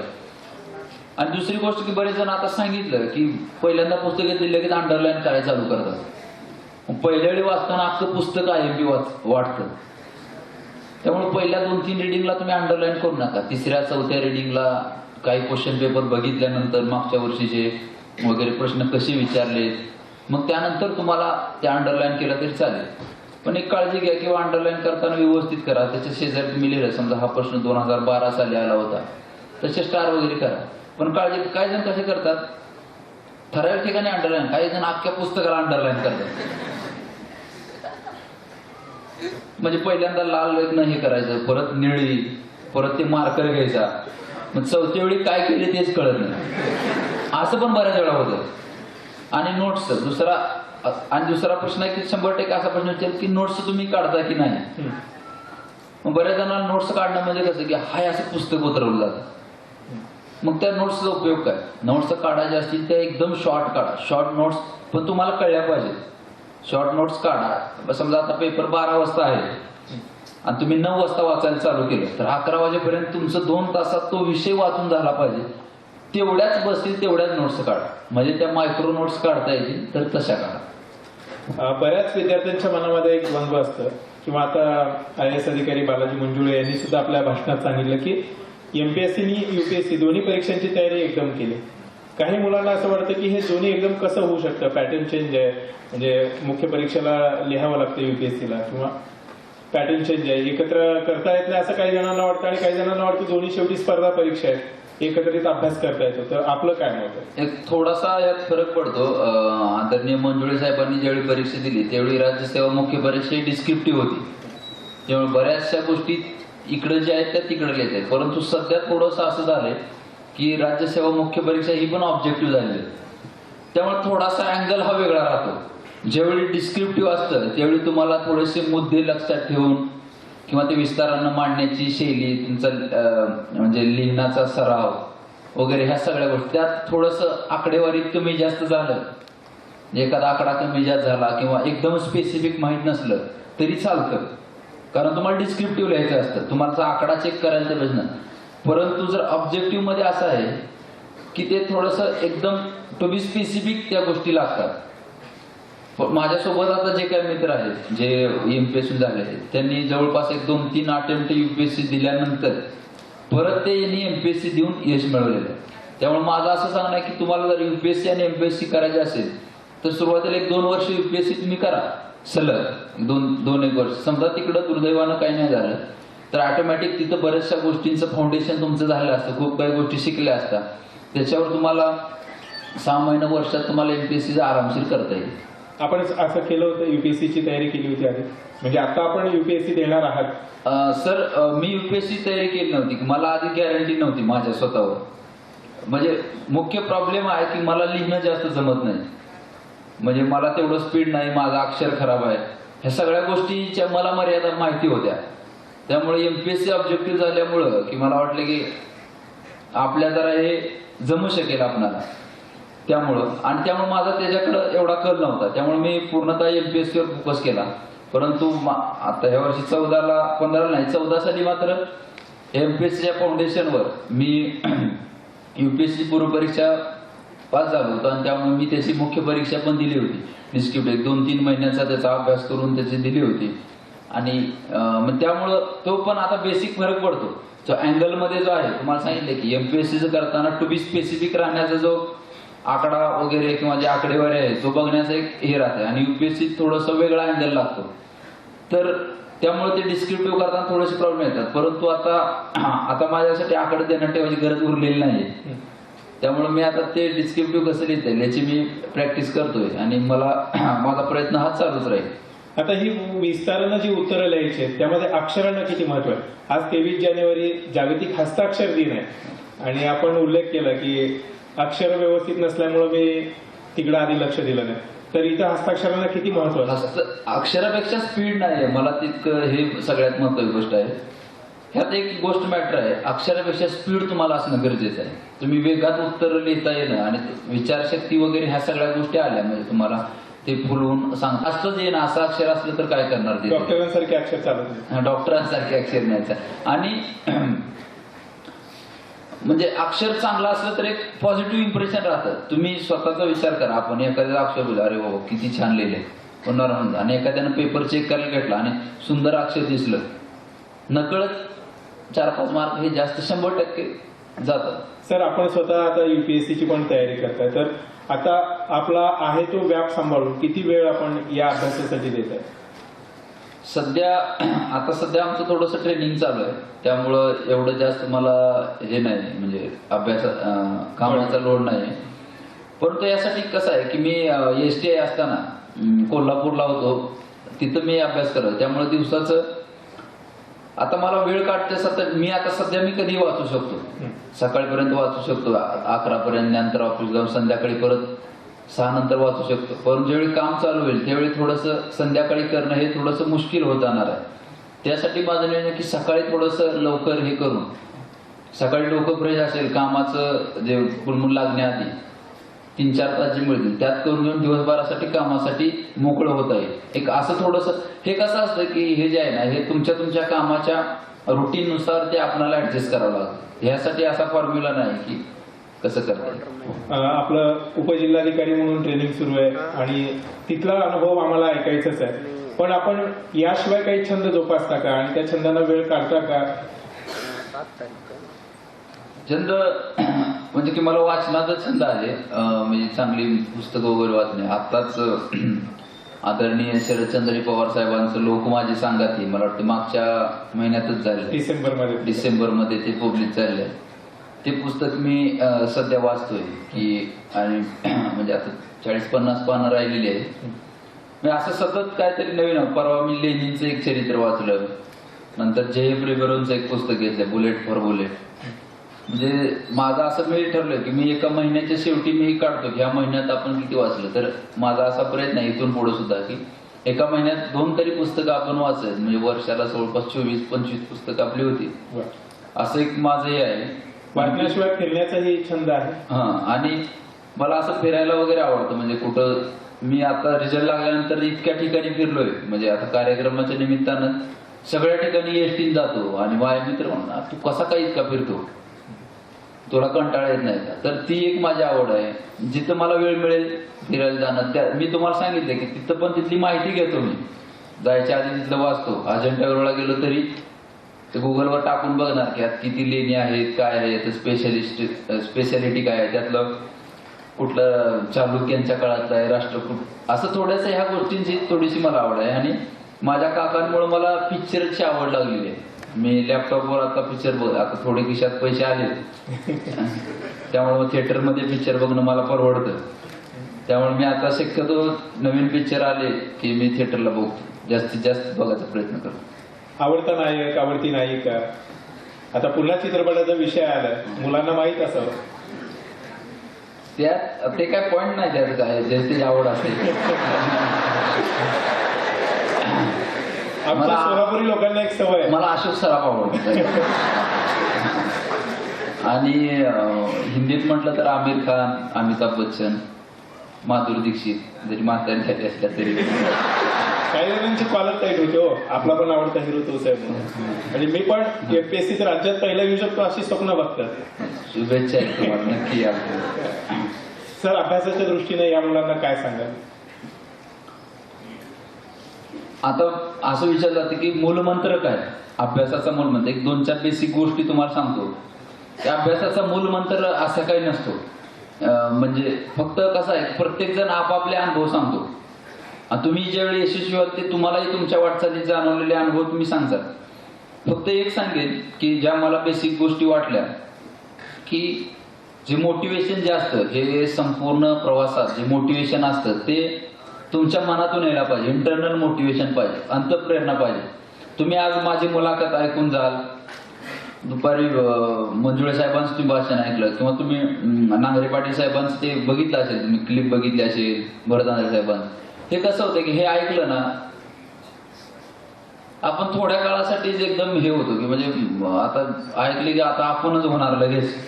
तिथनं आता काही जण ऐकून गेले पुढच्या वर्षी आपणच स्टेजवर, असं खवळून जातात. चुकीचं काही नाहीये, परंतु कसं आहे की 2 दिवस 4 दिवस अभ्यास केला की हळूहळू बॅटरी डाऊन होत जाते. आठवड्यावर झाल्यानंतर अख्खी डिस्चार्ज होते. मग ही बॅटरी कायम फुल ठेवण्यासाठी हे तुम्हाला इंटरनल मोटिवेशन आहे, किंवा तुम्हाला मनात न वाटलं पाहिजे की ही गोष्ट आपल्याला करायची सतत. आणि आधीमधून डिप्रेस झालं तर हे असं कार्यक्रम अटेंड करून एक्सटर्नल मोटिवेशनचे डोस घेतले तरी चांगलं. हे पण 8-10 दिवस पुरतं ना. बरं, तर हे इंटरनल मोटिवेशन तुम्ही ठेवा की बाबा तुमच्या मनातून आलं पाहिजे. दुसरी गोष्ट की बरेच जण सांगतात की हार्डवर्क करा, हार्डवर्क करा. पण माझं असं मत आहे की हार्डवर्क ही माझ्या दृष्टीने मोठी गोष्ट नाही, परंतु सतत हार्डवर्क करणं ही ह्या संपूर्ण प्रवासात खूप अवघड गोष्ट आहे. Continuous effort is the key to unlock your potential, असं विन्स्टन चर्चिलनं म्हटलंय की सतत प्रयत्न करणं. म्हणजे तुम्ही टॅलेंटेड असला किंवा लकी जरी असला तरी सुद्धा जितकं यशस्वी होऊ शकत नाही, तितकं फक्त तुम्ही सतत प्रयत्न करण्याने यशस्वी होऊ शकता. तर सतत कष्ट करण्याची एक सवय लावा, तुमची अंतःप्रेरणा तुम्ही ठेवा. आणि मी बेसिक गोष्टी तुम्हाला सांगितल्या की मोबाईल पासून दूर राहा. आपल्या जे शेड्यूल आहे, ह्याचं जे शेड्यूल आहे अभ्यासाचं, जे तर एक प्रॉपर शेड्यूल बनवा आणि स्टिक टू द शेड्यूल. जे ह्या शेड्यूलशी बाबा हे पाळण्याचा प्रयत्न करायचा. बाबा एकाच दिवशी चुकलं बुडलं तर ठीक आहे, आज आपल्याला नाही झालं ना तर आपण संध्याकाळी झोपताना विचार करायचा बाबा उद्यापासून तरी आपण 100% पाळू. आणि आणखीन एक सांगेन की थोडासा गॅप घ्या. म्हणजे कसं की बरेच जण मी महिनाभर झालं सर अभ्यास करतोय, म्हणजे 4 महिने झालं फुल दिवस रात्र अभ्यास करतोय तरी पण माझं काय होत नाही, किंवा मी तुम्हाला ह्याच सांगेन की मी कसं करायचो की 5-6 दिवस 6 दिवस अभ्यास केला की रविवारी सकाळी 2-3 तास केला तर रविवार नंतर निवांत राहायचं. दुपारनंतर मस्त पिक्चर बघायला जायचं, मित्रासोबत फिरायला जायचं, सगळ्यासोबत भेटायचं. म्हणजे काय होतं की रिलॅक्स होतो आपण. आठवडाभर आपला अभ्यास असतोच, परंतु हे संपूर्ण प्रोसेसमध्ये रिलॅक्स होतं. आणि रविवारी संध्याकाळी समजा आपण जाणतो बाबा आजचा दिवस आपला गेलेला आहे, आता उद्यापासून परत आपल्याला अभ्यास करण्याची गरज आहे. फक्त हा गॅप आहे ना, हा 1 दिवसापुरताच मर्यादित ठेवा. हा जर गॅप 2, 3, 4 दिवसात झाला तर परत रुटीन लागणं परत अवघड होत जात. ह्या सोप्या सोप्या गोष्टी ह्या कदाचित तुम्हाला अनुभवातनं पण येतील. स्वप्नांना विवेकाची जोड असावी, कारण पाटील साहेबांनी भाषणातून सांगितलं आणि तेच आता आपल्या उत्तरातून पण आलं. सर, आपली काय स्वप्न आहेत? उपजिल्हाधिकारी पद असेल किंवा आता पुन्हा UPSC देऊन आपण जिल्हाधिकारी व्हाल, आपल्याला काय गोष्टी करायच्या आहेत? हे मला करायचं आहे हे पद मिळाल्यानंतर.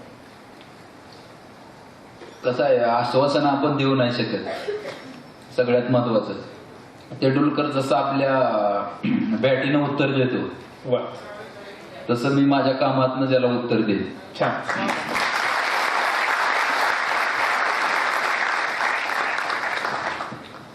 गेली जवळपास 1.25 तास सरांनी मस्त बॅटिंग केली आणि आपण मनमुराद आनंद घेतलाय.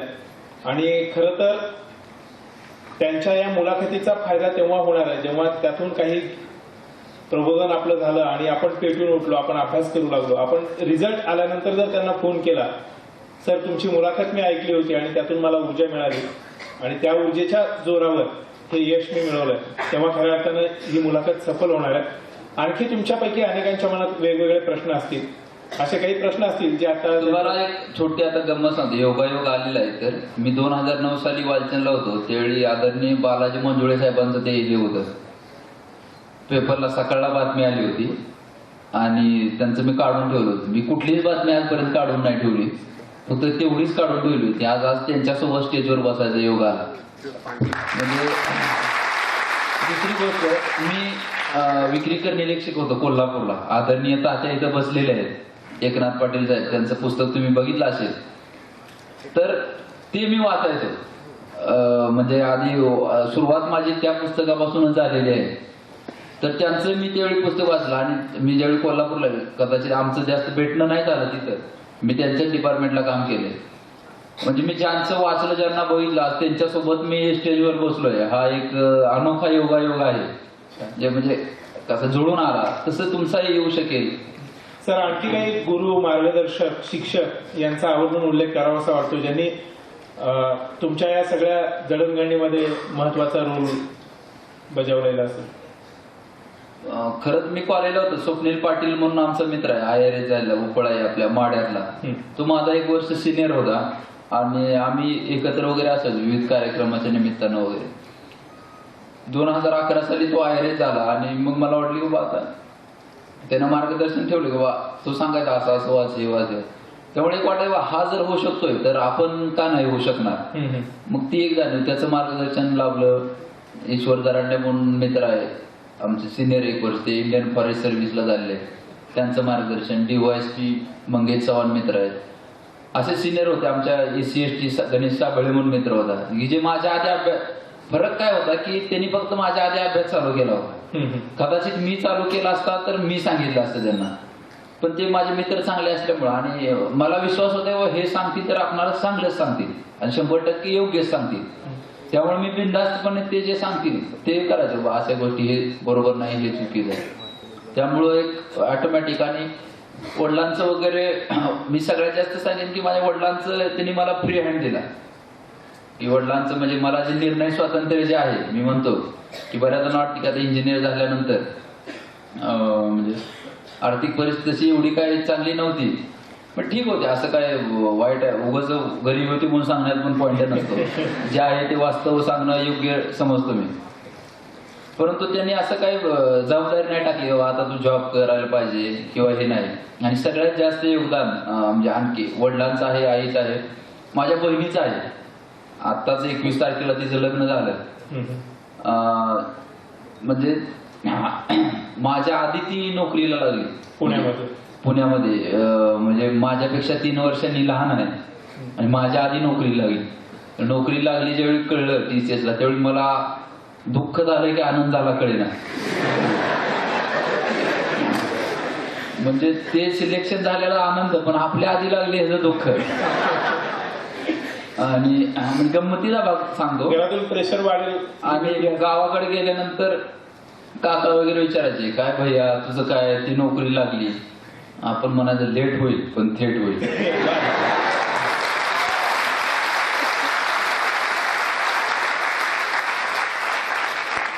आणि दुसरी गोष्ट अशी झाली की ती नोकरी लागल्यानंतर मला वाटलं आता बरं झालं, आपल्याला पैसे तरी मागायला येतील. वडील जास्त पैसे, जास्त म्हणजे भरपूर जेवढे लागतील तेवढे द्यायचे, बाकी असं थोडंफार पिक्चर वगैरे अशाला थोडेच देणार पैसे दे.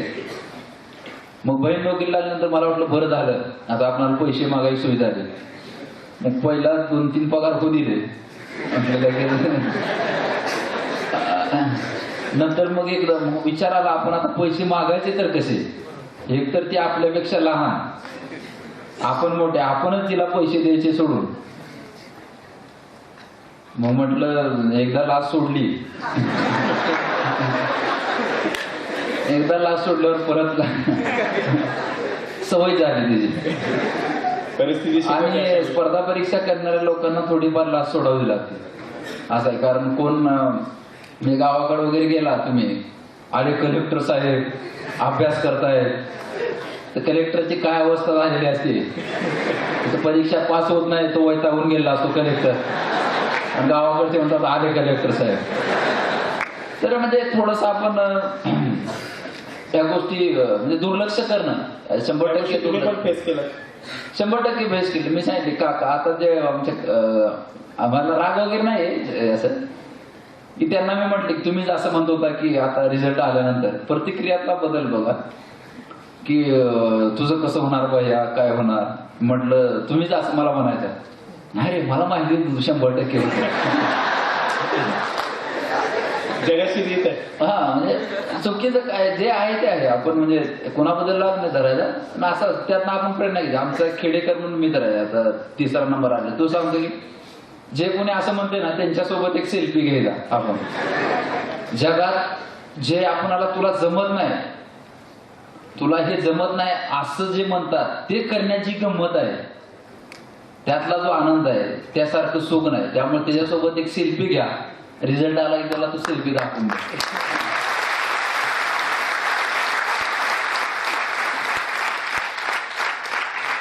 आपली प्रेरणा असताना किंवा ज्यांना आपण आदर्श मानतात. मी म्हणजे आता नेपोलियन बोनापार्ट ह्या व्यक्तीबद्दल मला खूप आकर्षण आहे. ऑफकोर्स शिवाजी महाराज आहेतच आणि विवेकानंद ह्या 3-4 व्यक्ती ज्या आहेत की बाबा त्यांना मला त्यांच्याविषयी जास्त जाणून घ्यायला.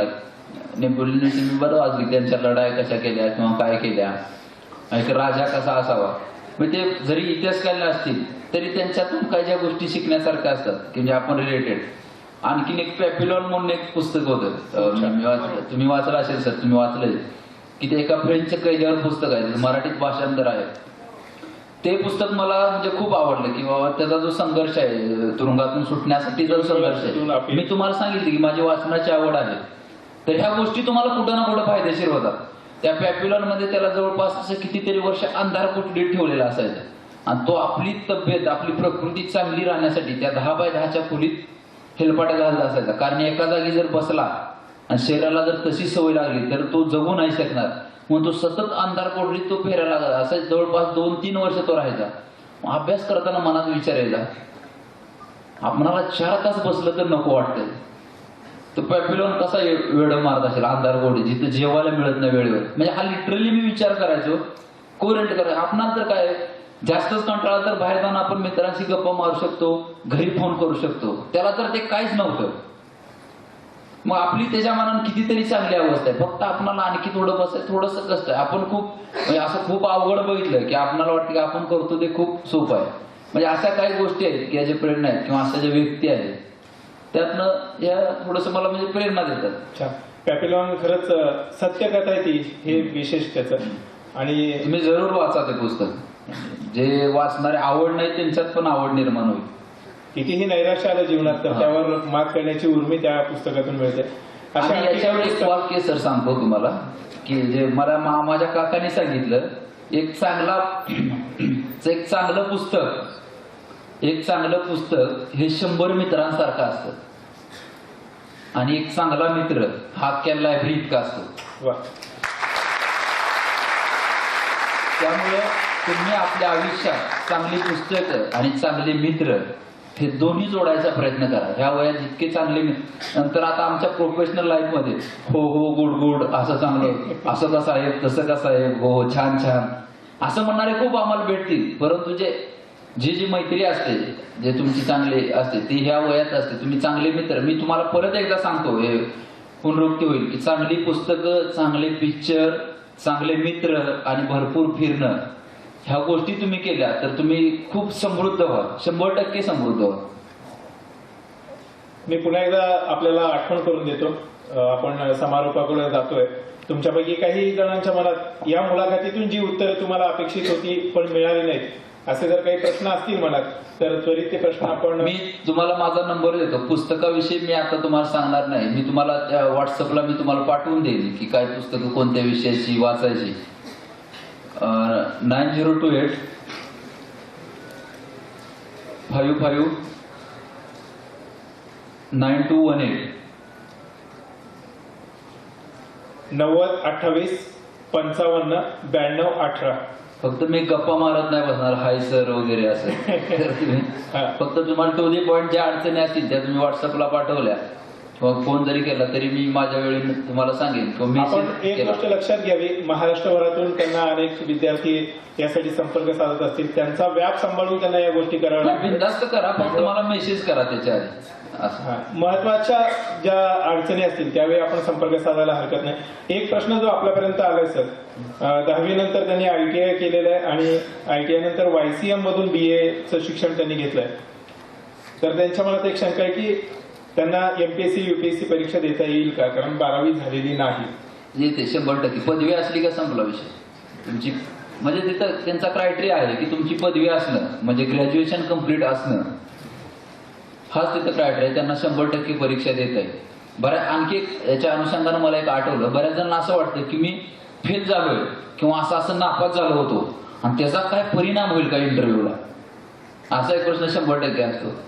तर तिथं तर सरळ सांगायचं की सर त्या एका वर्षात जे नापास झालेलं आहे त्या वर्षात मला जेवढं शिकवलं तेवढं अख्ख्या आयुष्यानं मला शिकवलं नाही आणि मी तिथून इथपर्यंत आलोय. सर हा माझा खूप मोठा प्रवास आहे सर आणि मी तिथं आणि आता यशस्वी पण होईल असा मला विश्वास वाटतो. पुढच्याला खूप कौतुक वाटतं इंटरव्ह्यू. मुलाखतीला आपण जी उत्तर देतो त्यातून बऱ्याचदा प्रश्न तयार होतात. म्हणजे हा निगेटिव्ह जरी असेल तर तुम्ही त्याला पॉझिटिव्ह अँगलनं कसं बघता, तर हा एक भाग आहे. त्यामुळं नापास होणं वगैरे डझंट मॅटर, तुम्ही तिथं पोचता हीच खूप मोठी गोष्ट असते. आहेत कुणाचे काही प्रश्न आणखी वेगळे?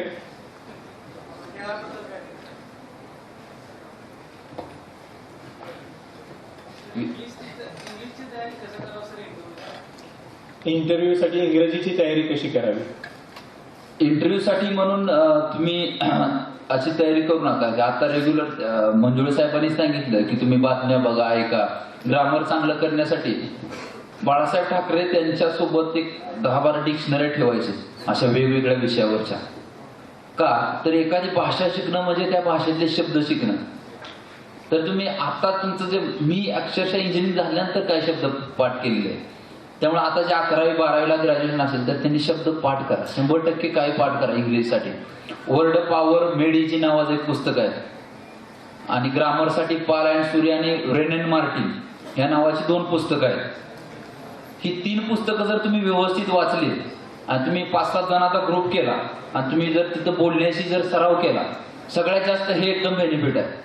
आम्ही पुण्याला होतो ना त्यावेळी आम्ही केलं होतं की रूल केला होता, रूमच्या आत पाय टाकला की इंग्रजी बोलणं कंपल्सरी करायचं. मग आम्ही पुढच्याला फसवायसाठी मराठीत कसं बोलता येईल, कारण त्याला दंड ठेवला होता आम्ही 5 रुपये आणि असं चिटकवलं होतं. तो बोलला की 5 रुपये लिहायचो त्याच्या पुढं कॉलम. म्हणजे अशी साधी गोष्ट आहे, परंतु तुम्ही आपल्या आपल्यात कॉन्व्हर्सेशन करता येईल तितकं जास्त इम्प्रुव्हमेंट. एका दिवसात येणारी गोष्ट नाही मित्रांनो. 1-2 वर्षात तुम्ही आतापासून तयारी केली इंग्लिशची, तुम्ही असं म्हणाल की अभ्यासाला सुरुवात केल्यानंतर इंग्लिश होतं, बाकी सगळ्या गोष्टी तुम्हाला जमतील, परंतु इंग्लिश तुम्हाला ऑन द स्पॉट अजिबात जमणार नाही. त्यामुळे बाकी तुम्ही आता काय नाही केलं तरी एक वेळेस क्षम्य आहे, परंतु तुम्ही इंग्रजी ह्या टप्प्यावर सुधारा. प्रतिमा चव्हाण यांचा एक प्रश्न आहे, प्रिलिम एक्झाम मध्ये फक्त प्रिलिमच्या पुस्तकाचा अभ्यास करावा का मेनच्या एक्झामचा म्हणजे वाढत्या काठिण्य पातळीनुसार अभ्यास करावा? अशी पूर्व परीक्षा आणि मुख्य परीक्षा ही आता कॉमनच आहे.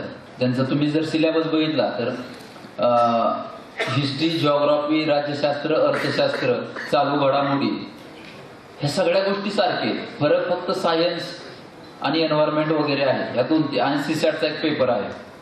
त्यामुळं मी असं डिफरन्शिएट अजिबात करत नाही की बाबा पूर्व परीक्षेचा अभ्यास वेगळा आणि मुख्य परीक्षेचा अभ्यास वेगळा.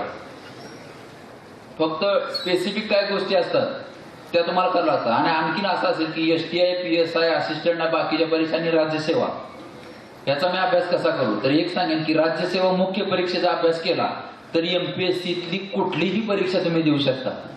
राज्यसेवा मुख्य परीक्षा, कारण तुम्ही हॉटेलमध्ये गेला तर तुम्ही भाजीची ऑर्डर देता, ऑर्डर दिल्यानंतर एक 5 मिनिटात तुम्हाला भाजी मिळते. आणि घरी का तसं होत नाही लगेच? का तर हॉटेलमध्ये ग्रेव्ही तयार असते, तर परीक्षेत पण अशी एक ग्रेव्ही असते 5-6 विषयाची. ती परीक्षा आली की त्या परीक्षेत ती ग्रेव्ही टाकली, त्या परीक्षेचं मटेरियल तयार. हेच इतिहास, भूगोल हे सगळे विषय आहेत ना, हे ग्रेव्ही आहेत. एकदा तुम्ही परफेक्ट केले की सगळीकडे MPSC पासून UPSC कुठल्याही परीक्षेला हे तुम्हाला उपयोगी पडतं. याला अनुषंगाने एक प्रश्न आहे आकाश कोहतली यांचा, आपण मेन्सला कुठला विषय ठेवला होता आणि त्याच्या मागे काही विशेष कारण होतं का? एमपीएससीचा तुम्ही सिलेबस बघितला तर त्याला आता विषय नाहीये. मुख्य परीक्षेचे सगळ्यांचे विषय कॉमन आहेत. यूपीएससीला एक विषय आहे, पण कदाचित तो पण 2-3 वर्षानंतर जाईल. कारण बऱ्याच वेळा ह्या विषयामुळे पार्शलिटी वगैरे होतं असं मतापर्यंत ते आयोगाचे मेंबर चालले. त्यामुळं एक कॉमन प्लॅटफॉर्मवर सगळ्याला जज करायचं असा त्यांचा प्रयत्न आहे. त्यामुळे विषय वगैरे तुम्हाला चॉईस नाहीये, जे देईल ते तुम्ही करायचं. ओंकार रोमान यांचा प्रश्न जो आहे त्याचं उत्तर आपल्याकडून आलेलंच आहे की मुलाखतीची तयारी कशी करावी, कारण मुलाखती ते ऑटोमॅटिक तुमच्या प्रोसेसमध्ये तयारी होऊन जाते. विक्रम पवार यांचा प्रश्न आहे की ग्रामीण भागातल्या विद्यार्थ्यांना अभ्यासाची साधनं उपलब्ध नसतात, तर त्यांनी अभ्यास कसा करावा? आता जर ही मुलाखत त्यांनी ऐकली असेल लक्षपूर्वक, मंगळवेढा तालुक्यातलं कचरेवाडी अतिशय छोटं गाव आहे आणि तिथला एक विद्यार्थी अभयसिंह अर्जुनराव मोहिते जो एमपीएससी मध्ये महाराष्ट्रात पहिला आला, त्यांनी अभ्यास कसं केलं हे सांगितलं. खरं तर याचं वेगळं उत्तर देण्याची आवश्यकता नाही. तरी थोडंसं सांगतो की तुम्ही 4-5 समजा परिस्थिती नाही तर तुम्ही 5-6 जणांचा ग्रुप करा. एखादं पुस्तक परवडत नाही ना तर ते 5-6 जणांना तुम्ही बुक घ्या. आणि असे काही विद्यार्थी असतात की तुमचा मित्र असतो जो पुण्याला अभ्यास करतो, बरोबर, तो तुमचा मित्र असतो पण तुम्हाला तिथं जाणं शक्य होत नाही, तर तिथं त्याच्याशी कॉन्टॅक्ट मध्ये राहा किंवा तिथे एखादं नवीन पुस्तक आहे का, तिथला काय ट्रेंड आहे किंवा काय आहे. तर थोडस एक का तर याचा परिणाम काय, एक सायकोलॉजिकल इफेक्ट म्हणतो आपण, एक मानसिक दृष्ट्या की बाबा आपण पुण्याच्या पण टच मध्ये आहे असा एक भाग राहतो. आणि 4-5 जणांचा चांगला ग्रुप करा, एकदम 100%. मी आता कराडला माझे मित्र आहेत, इस्लामपूरला आहेत, इकडे जळगाव औरंगाबादला पण त्यांनी असं छोट्या छोट्या ग्रुपने त्यांनी केलेलं आहे की त्यांनी चांगल्या रीतीने. अजहर शेख यांचा एक प्रश्न चांगला आहे. ते म्हणतात पहिलीपासून आम्ही मराठी माध्यमातून शिकतोय आणि आता युपीएससीची तयारी करतोय. युपीएससी मेन्सला कोणत्या भाषेतून म्हणजे मराठी भाषेतून उत्तरं लिहिली तर चांगले मार्क्स मिळतील का, आणि जर नाही तर कोणती भाषा निवडावी? मला वाटतं या प्रश्नाचं उत्तर द्यायची गरज नाही. मंजुळे सरांना तुम्ही आता बघितलेलेच आहे, ते सगळी गोष्ट मराठी माध्यमातून झालेली आहे. त्यामुळे तुम्ही 100% विचार प्रक्रिया मराठीतून असल्यामुळे आणि थॉट प्रोसेस जी आहे ती आपली मराठीतून चांगल्या रीतीने आपण विचार व्यक्त करू शकतो मराठीतून. त्यामुळे बिनधास्त तुम्ही मराठीतून दिले तरी काहीच फरक नाही पडत. विनायक कडबगाव विचारतात डिप्लोमा करणाऱ्या विद्यार्थ्यांनी स्पर्धा परीक्षेचा एकत्रित अभ्यास कसा करावा? आता त्यांना नेमकं काय म्हणायचं, डिप्लोमा आणि मग तुम्ही डिग्रीला ऍडमिशन घ्या YCMOU ला मुक्त विद्यापीठातनं, आणि ते करत करत जे पुस्तकं जे कॉमन लागतात ते तुम्ही वाचायला चालू करा. तुम्हाला सांगितलं हे जे बेसिक विषय आहेत की तुम्हाला एक पुस्तकांची मी एक 5-6 पुस्तकं मेन सांगतो तुम्हाला. आता मला जरी हे सांगितलं तरी पण सांगतो. बऱ्याच जणांचा हा प्रश्न असतो. पॉलिटिकल सायन्स साठी एम लक्ष्मीकांत यांचं पुस्तक आहे, एम लक्ष्मीकांत, ते 100% वाचा. इतिहासासाठी Bipin Chandra, India struggle for independence म्हणून पुस्तक आहे, मराठीत त्याचं ट्रान्सलेशन मिळतं. इंग्लिशमध्ये वाचायचं असेल तर स्पेक्ट्रम पब्लिकेशनचं एक पुस्तक आहे हिस्ट्रीसाठी, छोटं पुस्तक आहे. हिस्ट्रीसाठी ग्रोव्हरचं एक पुस्तक आहे, मराठीत पण आहे इंग्लिशमध्ये पण आहे ग्रोव्हरचं ते पुस्तक. परत राज्यशास्त्रासाठी मराठीत रंजन कोळंबे सरांनी लिहिलेलं पुस्तक आहे भगीरथ पब्लिकेशनचं. इकॉनॉमिक्ससाठी मराठीतले रंजन कोळंबे सरांचं आहे, किरण देशले सरांचे हे 2 पुस्तकं आहेत, त्या 2 गोष्टी करा. जिओग्राफीसाठी 5वी ते 12वी वाचून घ्या, स्टेट बोर्डची 5वी ते 12वी. AB सौदी यांचं एक पुस्तक आहे. आणि 11वी 12वी NCERT वाचा. 11वी 12वी NCERT हे भूगोल झाला, इकॉनॉमिक झाला. इकॉनॉमिक्ससाठी जर तुम्हाला इंग्लिश मधून वाचायचं असेल तर रमेश सिंगचं पुस्तक आहे, रमेश सिंग यांचं. मला वाटतं हिस्ट्री, जिओग्राफी, राज्यशास्त्र, अर्थशास्त्र, चालू घडामोडीला तुम्ही युनिक बुलेटिनचं मासिक वाचलं तरी चालेल, इंग्लिश मधून क्रोनिकलचं वाचलं तरी चालेल. आणि एन्व्हायरमेंटसाठी युनिक पब्लिकेशन तुषार घोरपडे यांचं एक पुस्तक आहे. हे बेसिक एवढी तरी पुस्तकं म्हणजे इथून तुम्हाला एक हे फ्रेमवर्क येईल बाबा, किंवा एक मी बेसिक पुस्तक आहे ती तुम्हाला टू दी पॉइंट सांगितलं. या पुस्तकाच्या अनुषंगाचा एक प्रश्न मला आणखी विचारायचा वाटतो की केंद्रीय विद्यालयाची जी पुस्तकं आहेत ती स्पर्धा परीक्षेसाठी वाचा असं काही जण सांगतात. हो हो 100%. जर युपीएससी करणारे आणि एमपीएससी करणारे तुम्हाला वेळ असेल आता 10वी 12वी जे नाही त्यांनी तर 100% वाचा. NCERTची पुस्तकं 5वी ते 12वी पर्यंत सगळी वाचून काढा. त्याचा खूप जास्त फायदा होतो, त्याचा खूप जास्त फायदा होतो. तुम्हाला वेळ आहे जे डायरेक्ट आता ज्यांनी तयारी चालू केलेली आहे, युपीएससी करणाऱ्यांना मात्र हे 100% वाचावं लागतं. एमपीएससी साठी ज्यांनी नाही वाचली, एक वेळ चालेल, मी वाचू नका असं नाही म्हणणार, परंतु नाही वाचलं तर एक वेळ चालेल, परंतु युपीएससी करणारी मात्र ही 100% वाचली पाहिजे. सुरेखा पैलवान यांनी 3 प्रश्न विचारलेले. इतिहास हा विषय ऑप्शनलला ठेवता येतो का? हो, येतो. आणि दुसरा प्रश्न आहे की एमपीएससी साठी करंट अफेअर्स म्हणजे चालू घडामोडी कधीपासूनचे विचारले जाऊ शकतात? मागच्या 8 ते 10 महिन्यातले विचारले जातात. परीक्षे ज्या दिवशी आहे त्याच्या आधीच्या 8 ते 10 महिन्यात. आणि एमपीएससी ची तयारी आता शून्यातून करायची असेल तर कशी करावी? हे पुस्तक दिलेले वाचायला चालू करावं. आणि इंग्रजीसाठी म्हणजे तुम्ही आता डायरेक्ट ग्रॅज्युएशन झालं असेल तर हे पुस्तक वाचा. ग्रॅज्युएशन असेल फर्स्ट इयरला वगैरे तर इंग्रजीची पुस्तक आणि हे पण वाचली तरी तुम्ही चालेल, काय प्रॉब्लेम. पंकज भोसले यांनी विचारले की युपीएससी मधल्या ऑप्शनल विषयांबद्दल थोडीशी माहिती द्यावी. आता कसं आहे, मला ते झाल्याशिवाय मी देणार नाही, मी समजून घ्या. ते अभ्यास करतात पण अधिकारवाणीने बोलू शकत हा, नाही. त्या त्यांची विषयावर. विनम्रता आपण लक्षात घेतली पाहिजे. एकदा त्या गोष्टीसाठी आपण टाळ्या वाजवू. आणि आपण एमपीएससीच्या परीक्षा इंग्रजी भाषेतून देऊ शकतो का, असा एक प्रश्न पंकज भोसले यांनी विचारला. हा, देऊ शकतो. तुम्ही मुख्य परीक्षेचं जर बघितलं तर वर 2 प्रकारे असतात, इंग्लिश आणि मराठीत असा प्रश्न विचारला जातो. पण मोस्ट ऑफ जे मटेरियल आहे ते मराठीत असतं आणि एक पेपर तुम्हाला मराठीचा द्यावा लागतो ऑप्शनल म्हणून, ऑप्शनलचा. तर देऊ शकता तुम्ही, असं काही नाही, पण भाषेचा पेपर मात्र कंपल्सरी तुम्हाला द्यावा लागतो. मला वाटतं एकूणच सभागृहात उपस्थित सर्वांच्याच मनातल्या प्रश्नांचा उहापोह आजच्या या मुलाखतीतून झाला असावा. आणि अशी प्रश्न आणखी भरपूर राहतील. त्यांनी नंबर दिलाय सरांनी, लिहून द्या ना. सायन्सची तयारी कशी करायची? सायन्सची 5वी ते एमपीएस साठी असेल तर 5वी ते 10वी पर्यंतचे पुस्तक वाचा किंवा 8वी ते 10वीची तरी वाचा.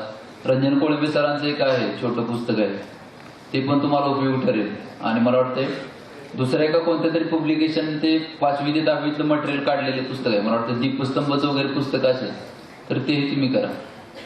हा एक प्रश्न आपल्याकडे आलाय. मी शास्त्र शाखेचा विद्यार्थी आहे, मला डॉक्टर बनायचं आहे, पण तरीही लहानपणापासून माझी इच्छा आहे की IAS व्हायचं आहे. तुमचं कन्फ्युजन आहे. तर डॉक्टर होऊन सुद्धा मी होत आहे. परीक्षा देऊ शकतो? देऊ शकता 100%. डॉक्टर व्हा मग IAS व्हा, पण तो वेळ घालवायचा नसेल तर डायरेक्ट IAS व्हा. असे डॉक्टर किती तर हाताखाली असतात. असाच दुसरा प्रश्न.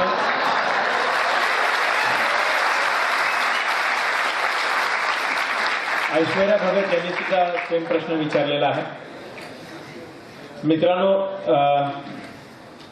जवळपास आपण 1.5-2 तास संवाद साधलेला आहे आणि अभयसिंह अर्जुनराव मोहिते यांची वैयक्तिक वाटचाल, त्यांचं यश त्यांनी कसं मिळवलं हे तर जाणून घेतलंच. त्याशिवाय भावी होणाऱ्या IAS अधिकाऱ्यांसाठी, MPSC UPSC पास होऊ इच्छिणाऱ्यांसाठी त्यांनी खूप छान मार्गदर्शन या मुलाखतीतून दिलं.